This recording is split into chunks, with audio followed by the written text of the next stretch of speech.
تحياتي لكم متابعين قناة أكوان.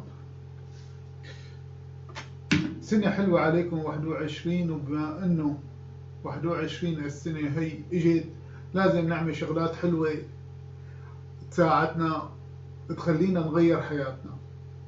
الدرس اللي نزلت لكم إياه عن الأرنب وطاقة المليون لقيتكم حبيتوه كتير كتير كتير.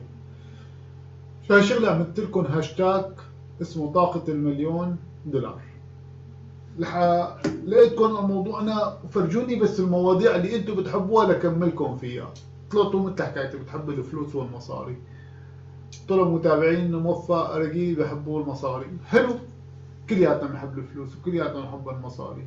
طيب بدنا نحن شو؟ نصل طاقة المليون. علمتنا الأرنب موفق، بس لا مو بس، في شغلات تانية كمان رح أعلمكم إياها ولكن بتفيد كتير تبع الأرنب. بس رح أقول شغلة حابب لكم إياها لورجيكم قديش الأشخاص الأغنياء بيفكروا، كيف بيفكروا، وكيف الأشخاص البسيطين بيفكروا.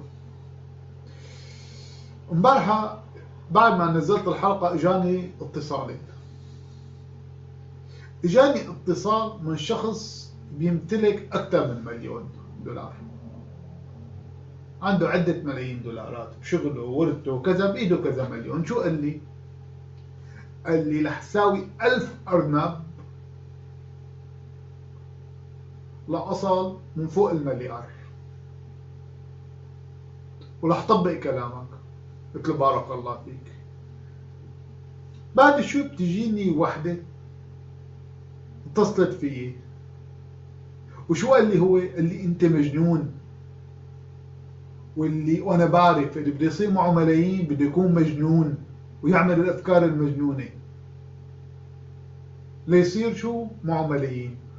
وشو قال لي كمان هو هذا الشخص اللي معه ملايين وعم يساوي؟ قال لي انا عم فكر باستراليا كيف فيها طاقة الأناريب والمصاري كيف بيحكوها، وصار يعمل لي روابط بالأرنب وما بالأرنب، وصار يعمل لي روابط إنه في ناس بتربي دجاج ترباية الفقراء كيف صاروا يفلسوا لأنه هي أصلا لترباية الفقراء، والأرنب كيف صار بقى يعمل لي فلسفة خاصة فيها، شيء منه صح وإنه غلط، بس صار يشتغل مخه بهالمجال هذا ويجمع الدلائل وبلش عم يشتغل فيها. واللي عجبتني الفكرة قال لي رح أطلق 1000 أرنب. اللي شفت في أشخاص بيعملوا هيك شيء ما كنت أفهمه، اللي بس هلا فهمت. أنا واثق إني رح أجيب $1,000,000. بالمقابل كمان إجاني اتصال من وحدة، تمام، بتقول له لجوزها أعطيني مصاري، ما بتتحرك، يا دوب هي قامت قالت لك يا موفى بالك حتضبط جدبة هلا الأرنب بده يجيب لنا مصاري. قلت لك والله أنا قلت لك أنا مجنون وأجداب ما فهم شيء. قالت لي وأنا عم أقول هيك كمان، انك انت مو عارفان شيء بس هيك عم تسلب علينا مفكرنا جدبان. قلت لا والله مالكم جدبان، انا الاجداد. تمام. قامت قالت لي ايه شوف انا شو بدي، بدل ما اجيب ارنب بدك خليني ربي ارنب، بتدلع شوي على جوزي بجيب لي خاتم ذهب. اي والله مخك ما شاء الله عليك تجاره. قلت لها ايه، وكل ما بدك شغله من جوزك مشان ما تحركي حالك وتخفي لك كيلين ثلاثه تروحي تتذللي له وترقصي له ليعطيكي وبتستنيه ليموت لتراتي. هذا هو تركيبة المال عندك؟ وهي تافهة مثل هي. تمام. شو بتتوقع منها؟ تتوقع منها حتى هي والشخص اللي اشتغل وعم يفكر بالفلسفة ومعه بالأصل أكثر من $1,000,000 وأغنى منها ومن جوزها ومن أهلها وجوزها، كيف عم يفكر ب1000 أرنب وبالمليار؟ واحدة تافهة مثل هي كيف ما بتفكر غير بشو؟ تاكل وتشرب وتسمن وترقص لجوزها مشان يجيب لها خاتم ذهب. هذا هو الفرق بين العقول، بين عقل المليونير وعقل الملياردير اللي بده يصير ملياردير، وبين العقول الاشخاص الفقيره. اذا جبنا واحد في فيلم لعادل امام مره سواه، حط مقطع صغير، المقطع هذا ما حدا فهمه، ولا اجى عادل امام كان شو عامل؟ طار في هذا راجع على مصر، قام مارق منطقة بأفريقيا، قام في واحد فقير ولد صغير عم يشره إنه بده ياكل، قام معه مصاري، مسك مصاري، رزمة مصاري ولحش له إياها، قام مسك الولد وكبه وعم يقول له أعطيني بدي آكل. هاد مثله مثل هي السمينة اللي قاعدة عند جوزها، مثله مثل الفقراء ومثله مثل اللي ما بيشغلوا مخهم، وإذا بتعطيهم شغلة بيقول لك أعطيني طعميني. يعني هلا أنت، أنا كثير أشخاص شفتهم طلعت على ضياع عم يدوروا بس بدهم يربوا الدجاجة، مع أنه عندهم بجبالهم في أحجار كريمة ما بتتقال الثمن، بس هن ما بدهم يطلعوا من الصندوق. بيقول لك هل عني أنا بربي لي دجاجة وخلصنا. يا أخي هي الأحجار عندك في لها مشاريع، في لها قصص اتصال كذا دولة. يعني هدول الناس اللي ما بدهم يطلعوا من صندوقهم، من صندوق الدجاج اللي براسهم، فبيضلوا هيك. اما اللي بده يفكر كأرنب بالارنب وبالمصاري بده شيء. انا رح اعطيكم، وانا بحبهم متابعين قناتي يكونوا مخهم شو كبار، يفكروا بالارانب. يعني بتمناكم كلياتكم. يعني هلا انا متابعين قناتي صاروا فوق 240 الف تقريبا. اذا هدول 240 الف طلع بايدي 1000 واحد منهم صراويهم مليون عندهم ملايين، فانا بكون كثير سعيد. اللي بتمنى انه الكل يصيروا عندهم ملايين، بس شو بدي لو طلع بايدي 1000. طيب كيف يا مفضل يصير معنا ملايين؟ رح اعطيكم البرامج اللي انا طبقتها والناس اللي انا بعرفهم. يعني انا اللي ضحكني شغله انه اللي معهم ملايين اتصلوا فيي مشان يصير معهم مليارات، واللي ما معهم شيء اتصلوا مشان يتمسخروا علي، او بعثوا لي مشان يستهزئوا فيه، او صاروا يضحكوا علي بقعداتهم. شوفوا الفرق بين عقل المليون، عقل الاغنياء وعقل الفقراء. طبعا الفقر مو عيب، الفقر اللي فقر بالدماغ بالتفكير.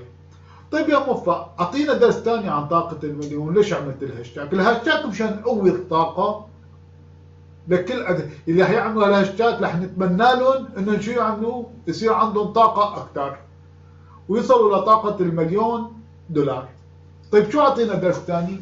بدك تعيش مشاعر المليون دولار، وهي من احد الاسرار. الاسرار اللي هي اسمها اسرار الخط. بدك تمسك ورقه وقلم. طبعا هذا ما مو معناته بتقعد ببيتك ما بتشتغل، بدك تشتغل، بس بدك تصير شو تعمل؟ تكتب. شو تكتب؟ تكتب اني انا تعيش المشاعر، اني انا بدي اشتري السياره الفلانيه. طيب بيجي واحد بيقول لي والله انا، شوف الفقير كيف بيفكر. اذا الفقير قلنا له كل واحد منكم هلا حنقول له اجتك مليون دولار شو رح تعمل فيها؟ شوف الفقير كيف بيفكر. بيقول لك انا اذا اجاني مليون بشتري سياره لامبرجيني ب 300 الف دولار، وبشتري بيت حقه 500 الف دولار، وباخذ 200 الف دولار بدور العالم. طيب ممتاز، خلص المليون. شو بتعمل؟ بيقول لك انا عشت لي يومين بحياتي. هذا الفقير. هذا اول ما بدها تيجي طاقه، الطاقه هي تبع المليون بده يصرفها. يعني اول ما بده يجي اول 10000 بده يصرفون. طيب الغني شو بيقول لك؟ اللي معه طاقة المليون بيقول لك اجاني انا المليون دولار، شو بساوي؟ بمسك نص مليون دولار منهم بعمل فيهم مشروع، والنص مليون دولار الثاني تمام بحط نصهم يعني 250 ألف بخبيهم احتياطا، و250 ألف منهم بشتري بيت وسيارة وبظبط حالي قدام الناس.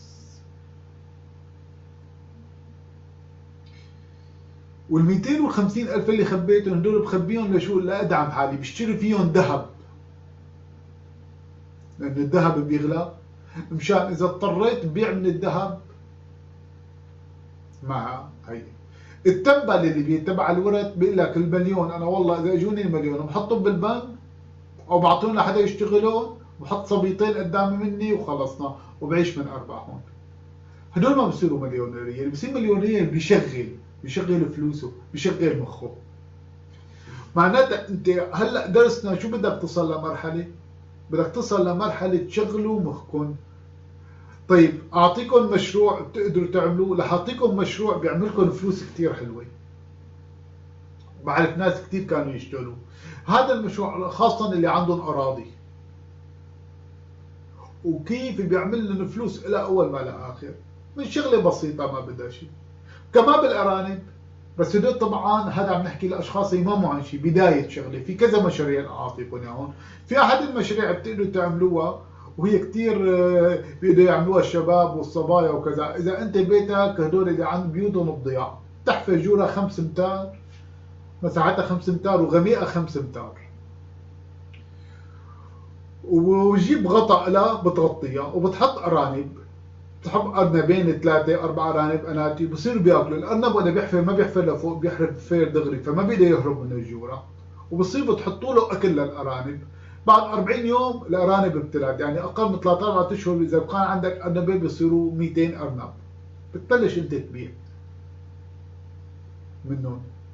وهلما جرب تصير القصة كلياتها. هي مثلا كيف اهل الضيعه كانوا يعملوها، بيعمل لك مصاري اكثر من الدجاج كثير. والارنب كل شيء بالشجر، كل شيء عندك بالبيت بتلحشهم بياكل كل شيء، والارنب قد ما بدك بياكل قد ما بدك بيفرغ، وما بيهربوا ولا بتتعذب فيهم. هي طريقه كانوا بيعملوها بالضيعه بتعمل كثير فلوس اللي بيعرفوا فلوس. هي واحده من الشغلات. طيب واحد بيقول لي احنا لا عندنا ضيعه ولا شيء، نحن عايشين بالمدينه. انت شو يا خانم؟ قلت لي والله انا ما بعرف، نص البلد بعرفها. طيب يا بخلوه انت بتعرفي نص البلد، ليش ما تعملي مجموعه لنص البلد؟ النسوان والبنات مثل حكايتك بيلعوا، تخليهم كلهم، تعملي انت ورفقاتك مجموعه، وهي المجموعه انتم عم العوا، ولكن هي المجموعه استثمروها بالمستقبل تكون عندكم منتجات. كل وحده شو المنتج اللي عندها بتحطه بهالمجموعه، بتتعرفوا على بعض، لعيكم بصير بفلوس. هي واحدة من الشغلات. بدك انت تستثمر اي شغلة. انت عندك عالم النت بيجيب فلوس لتقول حاجة. انا من وين عم تعرف عليكم؟ من عالم النت. بس يكون عندك موهبة، موهبة صغيرة ونميها من خلال النت، تمام، بيطلع بإيدك تعمل فلوس كتير. وتقلي ليش ما بيطلع؟ هلا ما عاد في شيء اسمه تسويق في العالم غير من خلال النت. شو بيطلع؟ إيه دمك خفيف انت؟ عمل فيديوهات للضحك او تضحك الناس. شوف اليوتيوب قد ايه بيجيك زيارات، تمام. انت بتعرفي تتمكيجي مظبوط، اطلعي تمكيجي مظبوط، روح قلبك المكياج تمكيجي مظبوط، وخلي علمي البنات كيف المكياج. ما انت بتعرف انجليزي؟ انجليزيتك كويسه بسيطه، في فيديوهات كثير بيعملوا شغلات بتفيد البشر، ترجمها ورجع صيغه بالعربي ورجع فيد الناس منها، بتفيدك.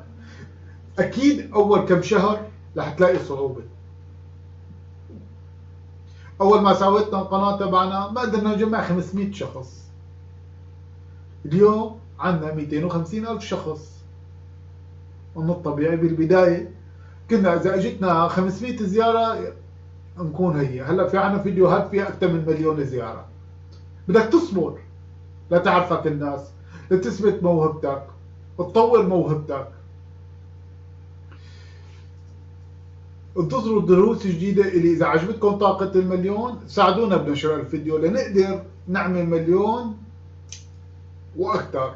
والأشخاص يلي بدهم يعملوا أكثر من مليون، اللي هدول الأغنياء الكبار اللي بخون 10 مليون والمليار، اللي بدهم يكونوا خلصوا أول مليون، كمان لهم مني شيء خاص بنحكيه على حسابهم. كل واحد، هي هلا عم نحكي نحن على المليون، في أكثر من المليون. كونوا بخير وشوفكم بدروسنا القادمة.